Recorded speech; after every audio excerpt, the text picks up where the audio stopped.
যারা কায়দা পড়ো আর সিফারা পড়ো, কায়দা যারা পড়ো তাদের জন্য শর্ত হচ্ছে কায়দার যত অক্ষরগুলি আছে উলট পালট অক্ষরগুলি চেনা। যদি তোমরা নিজে নিজে বানান কইরা অক্ষর চেনা পড়তে পারো তাহলে বোঝা যাবে তোমরা কায়দা বুঝতে পারছো।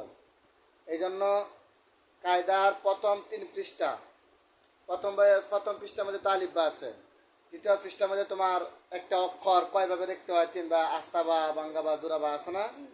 তৃতীয় নম্বর পৃষ্ঠার মধ্যে প্রথম এতটুকু পড়া অক্ষরগুলো উলট পালট ভাবে দিছে আর কি, বাজি পা সপ্তম হা এগুলি আর কি। তো এই অক্ষরগুলি যদি তোমরা চিনো তাহলে সামনে যে পড়া আসবে তা চিনতে পারবা। যদি তোমার বাই চান্স পড়াগুলি মানে কায়দা কিছু পড়ছ, পড়ার পরে অক্ষর একটা চিনতে পারতেছে না, তাহলে এই যে প্রথম 3 পৃষ্ঠার মধ্যে যা পড়ে আসতো না সেখানে যাইবা, সেখানে খুঁজে দেখবা আছে কিনা, এই অক্ষরটা কিভাবে লিখছে, এই অক্ষরটা কি এইভাবে ওই জায়গায় লিখছে কিনা। যদি এখান থেকে বের করতে পারো তাহলে বোঝা যাবে তোমরা কায়দা বুঝতে পারছো, অক্ষরগুলি তোমরা চিনতে পারছো। তো কায়দা যারা পড়ো তারা আগে অক্ষর চিনবা, মুখস্থ পড়তে পারবে না, মুখস্থ পড়ার কোনো সুরত নাই। যারা কায়দা পড়ো তারা আগে অক্ষর চিনবা, কি চিনবা রে? কায়দা যারা পড়ো তারা অক্ষর চিনবা, মুখস্থ পড়ার কোনো সুযোগ নাই। খালামে একটা শব্দ বলে দিবে আর তোমরা শুনবা, এরকম কোনো হতে পারে। তোমরা মুখস্থ করে সবক দিলাইবা তাহলে পড়া মুখস্থের মধ্যে থাকবে। আর যদি বুঝা চিহ্ন অক্ষর পড়ো তাহলে আজীবন তোমার জেহেনের মধ্যে থাকবে।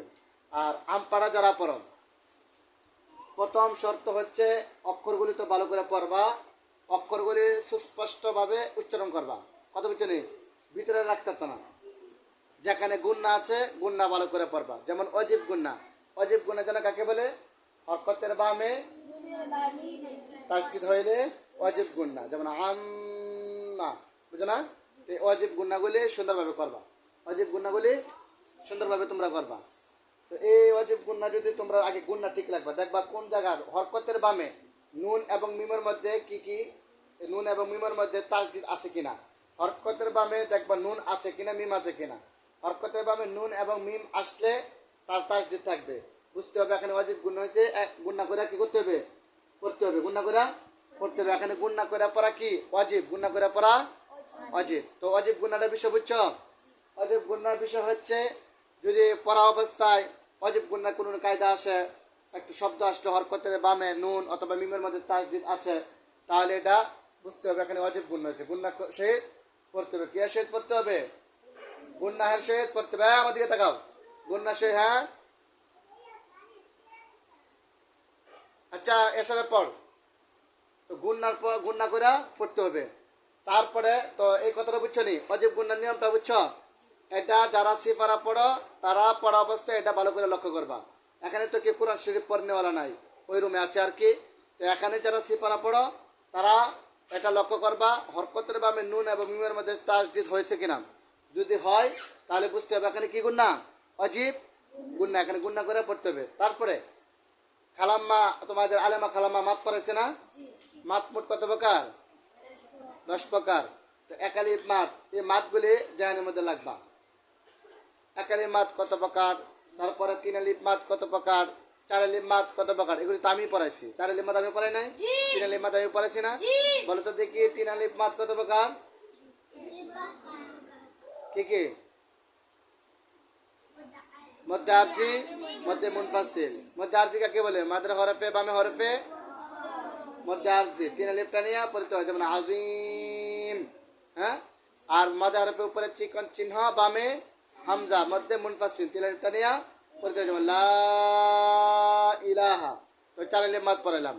এগুলি পড়ার পরে কিছু আছে মিম সাকিনের গুণ, নুন সাকিনের গুণ না, মিম সাকিন আছে। মিম সাকিন নুন সাকিন পড়াইছে? নুনে সাকিন এবং তানবিনের পরে নুন সাকিন মিন সাকিন কত প্রকার? নুনে সাকিন এবং তানবিন ইকলাব ইদগাম ইজহার, এটা বলেছে না?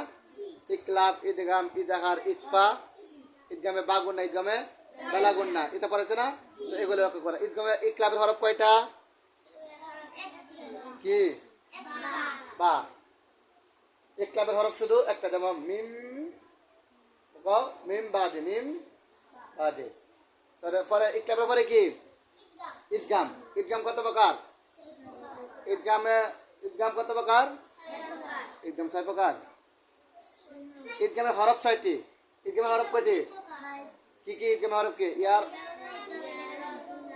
ইয়ার অনুন, এটা হলো ঈদগামের হরফ। তো ঈদগাম 2 প্রকার। ঈদগামে বাগুন্না, ঈদগামে বেলাগুন্না। ঈদগামে বাগুন্নার হরফ 4টি। কয়টা? কি কি? ইয়ামিম অনুন। ঈদগামে বেলাগুন্না হরফ 2টি। কি কি? রলাম। রলাম আসলে নুনে সাকিন আবার তানবিনের পরে ঈদগামে বেলাগুন্নার 2 হরফের মধ্যে কোনো একটা হরফ আলে কি সুস্পষ্ট করে পড়তে হবে। আর স্পষ্ট করে পড়তে হবে, বুঝলি? তারপরে কি? ইকলাব গেল, ঈদগাম গেল, পরে ইজহার। ইজহারের কয়টি? কি? হামজাহা আইনহা। সবাই তো হামজাহা, সবাই কি পারো না? হামজাহা আইনহা গাইন খ। এই 6টা হরফ যদি নুনে সাকিন অথবা তানবিনের পরে আসে তাহলে সুস্পষ্ট করিয়া পড়তে হইবে। কথা বুঝছো? তারপরে কি? ইখফা। কিফা? ইখফা। ইখফার হরফ কয়টি?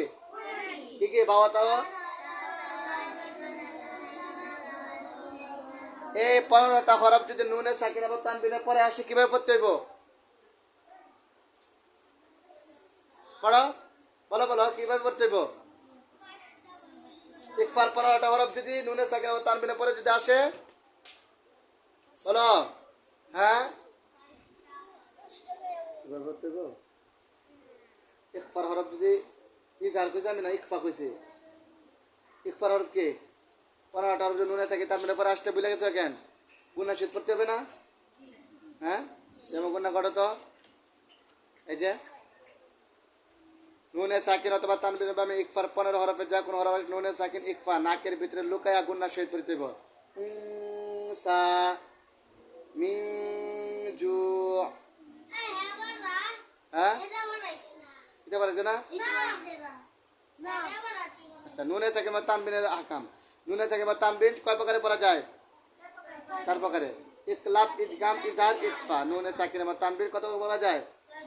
তাহলে যারা আম পড়া পড়ো তাদের জন্য এই মাতগুলো শিখতেই হবে।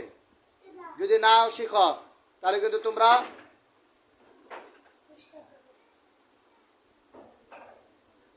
এই মাতগুলি তোমাদের শিখতেই হবে। কি করতে হইব? যদি তোমরা না শিখো, হ্যাঁ, শাস্তি তো হবে। এটা তো আমরা সীমিত সময় শাস্তি দিয়াম।